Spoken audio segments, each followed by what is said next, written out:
there are three things vital to any art practice, okay?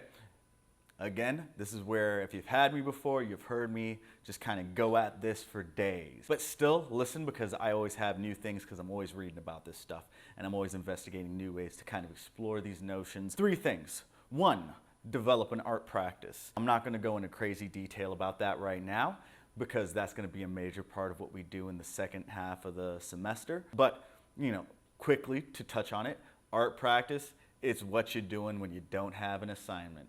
If you don't have any specific intentions or goals, are you still actively making stuff? Are you still doing research? All that stuff. It's that whole develop the lifestyle of the profession that you want to be, especially if it's more freelance. That whole thing, you ever seen those movies where it's like the wushu movies where the villager has to go to the temple to learn kung fu, to come back down and avenge or defend or what have you. And you realize that they had to have trained for like 15 years before they came back. That is basically, that training, that kind of lifestyle, that wax on, wax off stuff, that is that art practice that, that you're looking for. That's that sweet spot. Inktober's, all that stuff, fantastic. Constantly posting on the gram, whatever motivates you. That is something that you need. Not gonna get into that, but that is extremely important. Number two, what I wanna talk about here are the two other things you need. You need to know how to give critique, and you need to know how to take critique. And that's what this lecture is gonna be focused on, is critique. If you've had me before, you know that this is like my favorite thing. I want to focus in on what we're getting from critique. That's going to be extremely important to understand why we're doing it in the first place. We could develop our own practices. We could just read about the things we want to do. But a critique is meant to allow for you to see your work through someone else's eyes. It allows for you to step outside of yourself and look at the mountain from 2 inches to the left or to the right. Hell, depending on who's in this class, we'll probably get, the opposite side of the mountain from perspectives. So this allows us an opportunity to be able to see our work in relationship to other perspectives. They might be able to catch things that we didn't read into the work or we didn't understand in the work. There are plenty of examples where artists have created something and they felt that their work was misinterpreted or misread.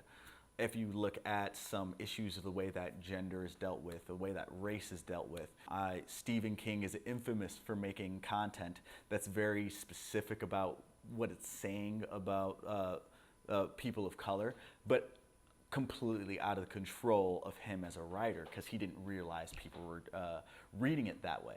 And so by getting feedback from different perspectives, we're able to see how we are articulating points, what we are saying, even if it's outside of our intentions. That on top of communicating clearly or ambiguously in a controlled method is going to be important when it comes to getting that feedback and understanding what others see other than yourself.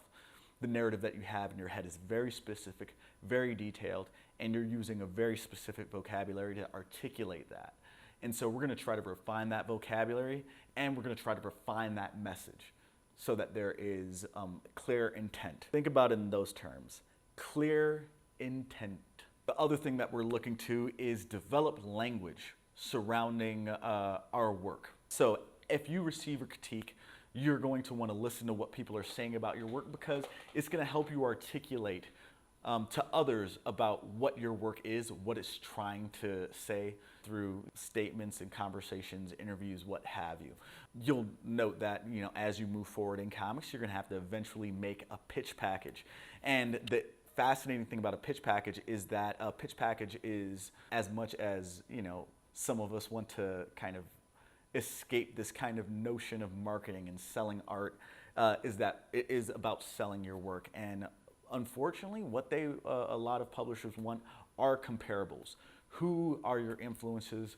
Who does your work reference? What are the influences of what you're doing? And so you're going to want a vocabulary surrounding what your work does. So comparables is to say, My work is like, you know, Daniel Klaus's Ghost World mixed with Mad Max Fury Road. That's a comparable. So fine artists, they often don't want to hear, oh, your work looks like, Francis Bacon. And they'd be like, oh, well, it's not really Francis Bacon. That's not really helpful. I'm looking for a thing.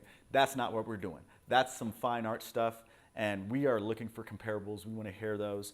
And we're going to talk in more detail about how to assess our own personal values on those things. But comparables will give you a sense of where your work is in relationship to other works, and will give you a language to articulate that. The last thing I'm going to touch on in terms of what we're primarily looking for in these critiques is also a bit of guidance and direction. As artists, we look at a work, especially if it's a rougher piece of work. So you have a bunch of thumbnails of a comic or a script of a comic, and you are uncertain how it reads or ways of approaching the visuals. And so hopefully feedback will give you some inspiration and some direction on how to approach the making and the process of creating these stories that you're trying to make. So if your story introduces two characters, this is your primary character, this is your secondary character, and everyone is completely just in an agreement that your primary character is the worst. Not the worst as in they're poorly developed, but the worst as in they are a character that feels more like an antagonist than a protagonist.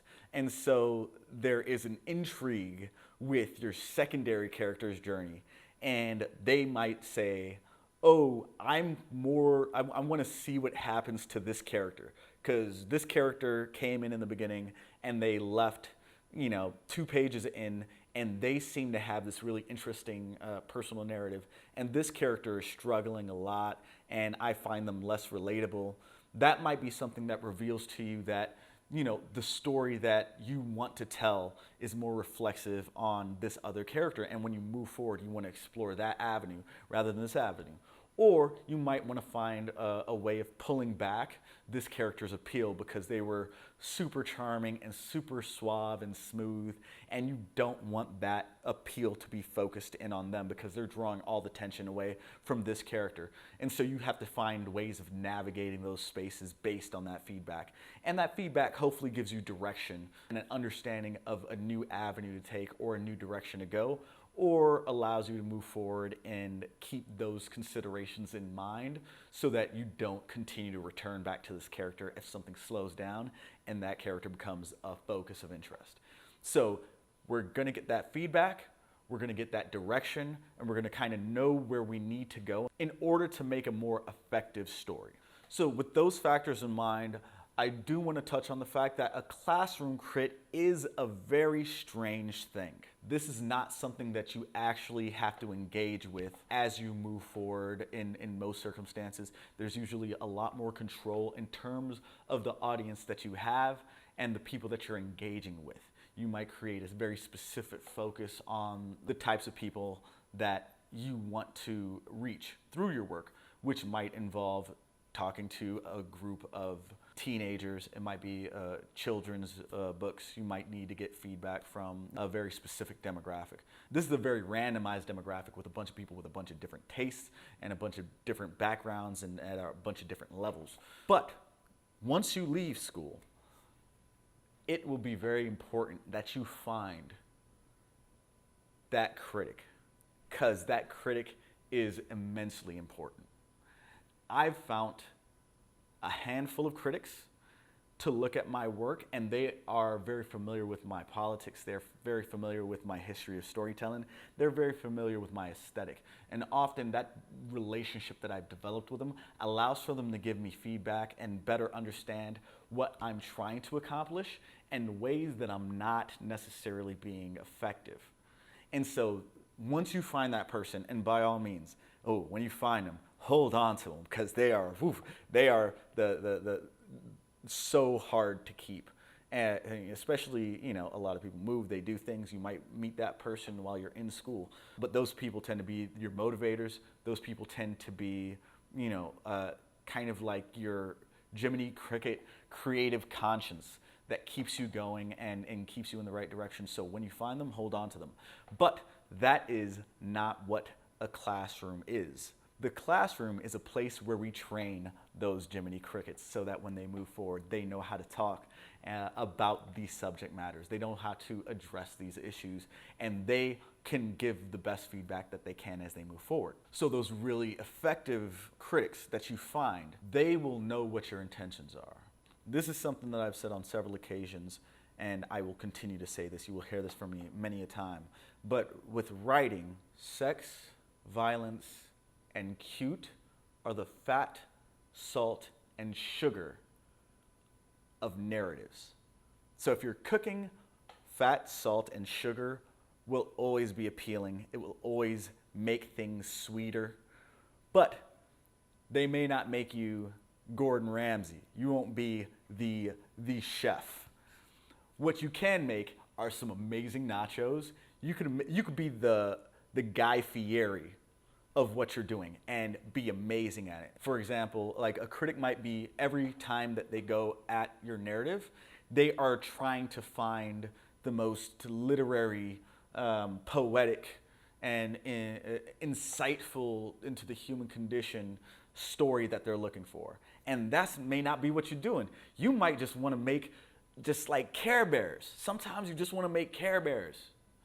And so you just need to load up on that sugar, just all that cute. And that is okay. And you just need to find a critic that allows you the space to function and operate in those spaces. And you will be really effective. You'll become more effective at making that sweet, cute narrative. So let's break down those two things I brought up at the beginning. The first one being taking feedback. Taking feedback is doing research. You have to weigh through so much information you don't need just to get like a handful of pieces that are actually functional. You are going to the river looking for gold in the dirt. Now, this isn't to say that all feedback isn't of value, but as far as a person receiving feedback about their work, often we have to be very critical about what we actually need. I have seen artists actively do their best to incorporate as much of the feedback they receive into their work, but often you realize that the feedback that you receive will lead you to several different directions. And incorporating all of the feedback into your work can lead to the work being really confusing and the direction being all over the place. And so you kind of have to decide the direction that you want to take your work when you receive a bunch of feedback. It's just like test screening a film. People will invite a crowd of randos into a theater, have them sit down and watch a single movie, and if they take all of the feedback and apply it, that film will likely turn out to be a mess because the audience coming in has different expectations, they have different wants and needs as an audience, they have different criteria for what makes something worthwhile and makes it not worthwhile. So it becomes vital for an artist to be very aware of what they want from feedback, what they need to take away, and what they need to leave alone. Now, I don't want to, people don't understand my work, and so I don't need their feedback. That's not what we're doing, because this is the other extreme. You have to find somebody or a group or an audience to relate your feedback to, and this can get very challenging in terms of like having straight rules of how to give and take feedback, because this is very dependent on a conversation and being able to have this conversation and being able to trust. This is why I say find that person rather than depending on a group of strangers. Now, again, we have to assess the function of this group. This is about learning how to talk about it. A great skill to develop is language. Now, as we develop this language and you receive feedback, you'll realize that there are certain types of feedback that are helpful and some that are less helpful. Now, as you hear what is and isn't helpful, you want to begin to develop questions to cultivate more helpful direction. And so asking specific questions about what you're trying to, that reflect what you're trying to accomplish, will help cultivate a better response. And usually this is how you want to open up a critique, saying, I'm uncertain about X, Y, and Z.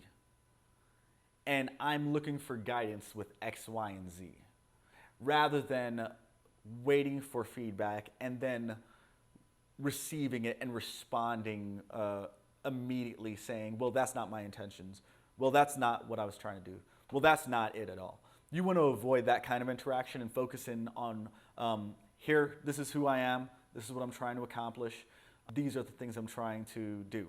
A really positive type of feedback you can get from a group of people may be completely undercutting your intentions. If you are looking for a more fluid and abstract aesthetic, but you are a really structured artist and illustrator and writer, then maybe you are falling back on that structure and that technical ability in a way that you don't find appealing in terms of what you're trying to do. In which case, you should articulate that to your audience. And trust me, it's kind of a be careful what you wish for kind of situation, because you could be a fantastic artist and still you find yourself with that direction of feedback. People will suddenly ignore all of the things that they love and focus in on correcting the elements that you want to correct so that they can make your work more effective.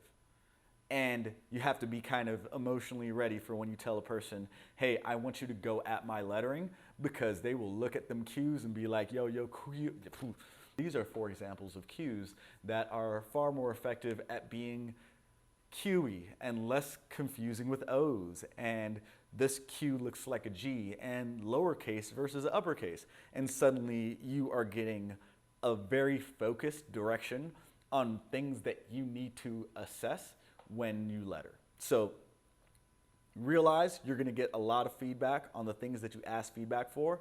If you are really resting on your strengths and you ask people to focus on your weaknesses, you're going to get the feedback on the weaknesses, but that tends to be a very critical critique.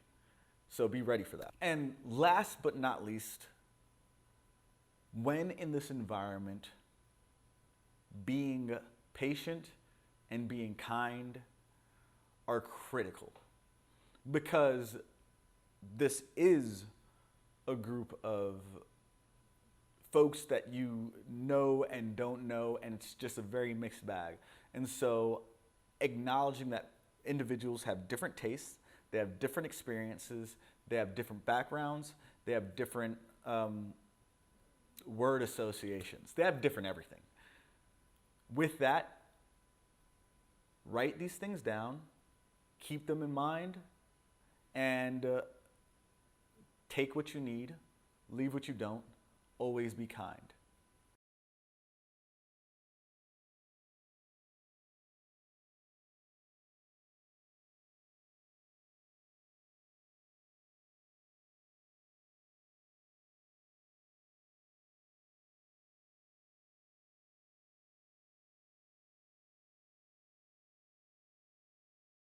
Something that's worthwhile knowing about yourself is if you prefer negative feedback or positive feedback. I know personally, I have historically had issues with positive feedback. I've tended to dismiss positive feedback like that. Just the second someone says something nice, I'm like, okay, thanks, Mom, and I move on. And the person that says, oh, wow, you're a horrible garbage person, I'm like, thank you. See, this person knows what they're talking about. I look in the mirror and I see a garbage person too. Give me more. So that kind of self-abuse can be very toxic and very dangerous. And so you should understand that there are positive elements to both positive and negative feedback. Negative feedback in the simplest way is don't do that. That is weird. That is uncomfortable. That feels awkward. This doesn't seem right. There's something wrong with this. I don't know what this is, but this is weird. That is negative feedback.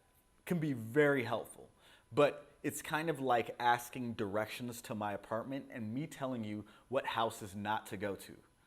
It's like you don't want to go to that one house down the street on that block, and you don't want to make a left here, and you don't want to make a right there. It's an infinite list that doesn't seem to get you to the place that you want to be. So positive feedback tends to be a bit more helpful in terms of finding a direction. So we were talking earlier about those characters and how, you want direction. Positive feedback will say, I like this character.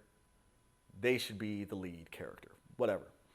I like that hat. That hat should be bigger and it should be really red. I like this joke. There should be more of these jokes in this story. And so these tend to highlight the strengths of a narrative. They highlight the strengths that an artist is capturing and gives an artist direction on focusing in on an idea. And it kind of gives you a space to go. So positive feedback is go there. And negative feedback is don't go there. If you're trying to give someone direction, then understand that they need positive feedback to get there. Now, as far as taking feedback, if you're like me, often when you obsess over negative feedback, it leads into kind of a spiral of things you can't do, and suddenly you find yourself in way less creative spaces. And so focusing in on positive feedback will often show you like little lights that guide you along the horizon, even if you see nothing but blackness. So you need positive feedback. Negative feedback, if you obsess over it, can get into really negative spaces and your work will reflect that negativity. Negative feedback is still very helpful. It's always nice to know if that thing is weird, that thing feels off. Often that can be interpreted and help you be guided to a space, but positive feedback is going to be the guiding light that you need. So make sure that you incorporate positive feedback into what you're giving when you are giving a critique, and make sure that you internalize positive feedback when you receive it. All right? And just for the sake of keeping this very academic, because I like academic things, and I did research, and I want to share that research. Positive feedback is reflective of a specific type of psychology called positive epistemology, and negative feedback is reflective of a specific psychological term called masochistic epistemology. And so this is all just kind of something that certain people are receptive to specific types of feedback. And be careful if you find yourself heavily focused on one or the other, because you need both to get to where you're going. As far as giving feedback, which is the number two, it's always important to, when you say number one, to say number two later on at some point, or else people could lose you. So, number two, giving positive feedback. Number two, giving feedback. Giving feedback, in this scenario, you want to be functional. In all the ways that I explored taking feedback, understand that someone is on the other side receiving said feedback. And you want to make sure that what feedback you give them, they can use. Though having the positive encouragement of that is really cool, that is really awesome, that is legit. Oh, that slaps. It's hard for me to say slaps when it's not music, because some music slaps. Art, it's hard for me to say art slaps. Make sure to let me know how you feel about that statement. I might just be out of the loop. This is the pulse of the community, and my fingers are over here. So, but all of the more abstract, positive notes that we may give an individual may be emotionally encouraging, but often it finds it lacks function. And so without any specific noted direction to emphasize, or something to note that needs to be added or subtracted, or what have you, something that isn't constructed or constructive, it falls flat ends up falling into kind of thanks kind of category. So try your best to give some constructive feedback on work. So think about this in terms of function when you're giving feedback. So, you know, make sure to ask questions. When we make work, often things are really clear in our heads. And so when we lay things down, if something is confusing, it doesn't necessarily mean that you are wrong. One of my main criticisms when reflecting on all the books that I read was, and also this happened with the ACTs and the SATs. Only as an adult did I realize that a lot of the folk who do the writing sections of those aren't the best writers. They aren't Ernest Hemingway. I'm not even a fan of Ernest Hemingway. But like, a lot of work is can be confusing. I'm going to tell you a quick story, okay? So Gil Scott-Heron, I'm a big fan of his music and his work. He passed away back in 2015, I believe. I could be way wrong. I'll add a correction or something. But he was telling a story about how his English teacher came up to him and was like, this is a poem. And he read the poem and he responded, wow, that must be deep. And he realized that, like, at the end of the day, a lot of things that he read, he didn't understand. And that the functions of poetry on a historical level aren't the same as the functions of poetry now. He articulated that as people approach him about their work and ask him to listen to their poems, he realizes that a lot of people were leaning heavily into make it sound confusing, because confusing must mean depth. And so ask questions. If something is confusing, it doesn't make it right.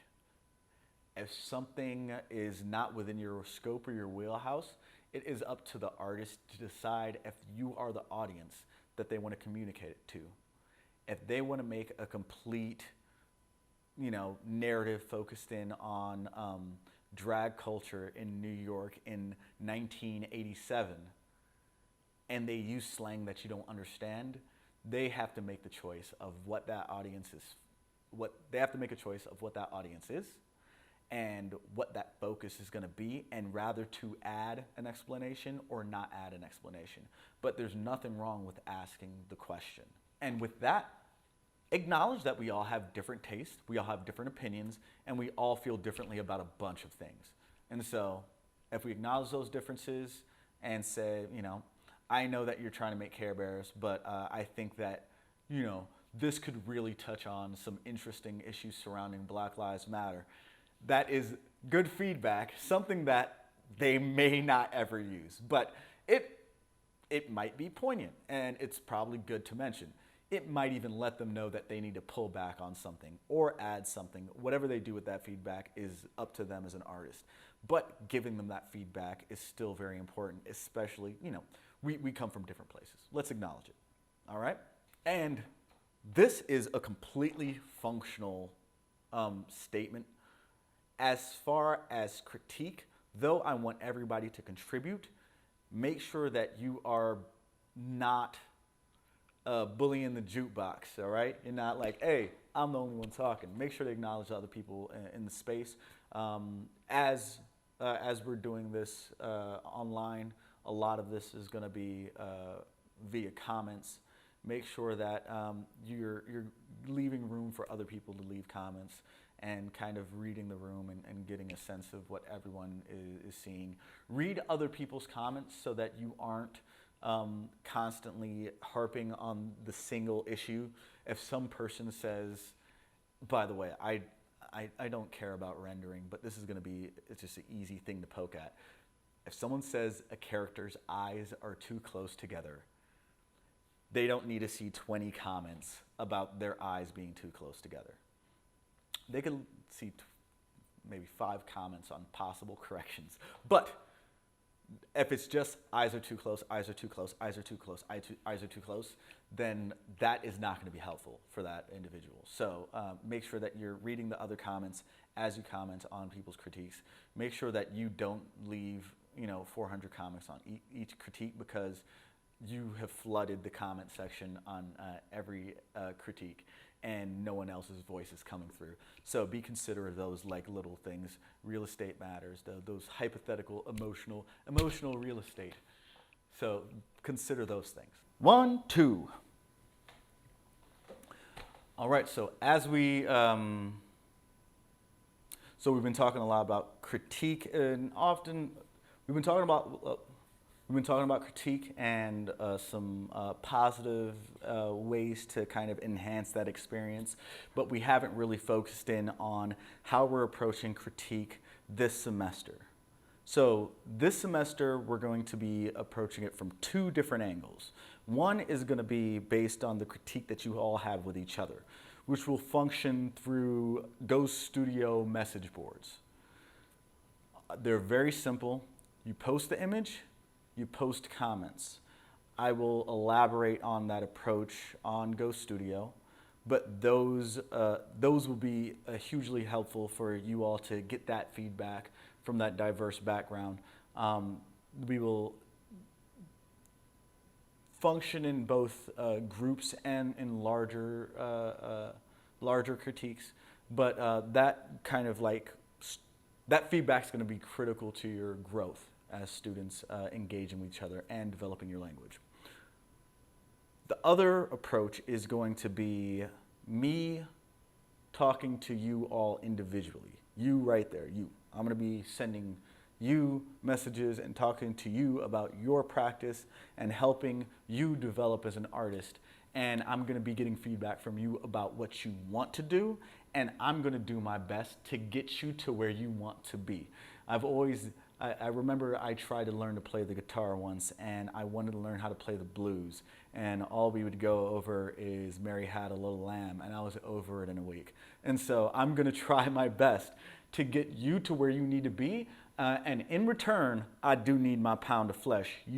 I will need you to contribute to the assignments and contribute to the broader conversation that we're having. Hand things in on time, and do your best, contribute to the conversation, and I'm going to do my best to make sure that you get to exactly where you want to be by being here in this program. And that actually, that reminds me, if you have anything that you ever want to send me to have me better familiarize myself with your practice, I'm here. So those are the 2 approaches. Me giving you feedback, class giving you feedback. We'll get into more details about that. And as a final statement, I do want to, in case you're watching this video before the CBI review, or hanging out with Craig review, make sure to do something. In case you're... Anyways. And on that note, catch you on the next video.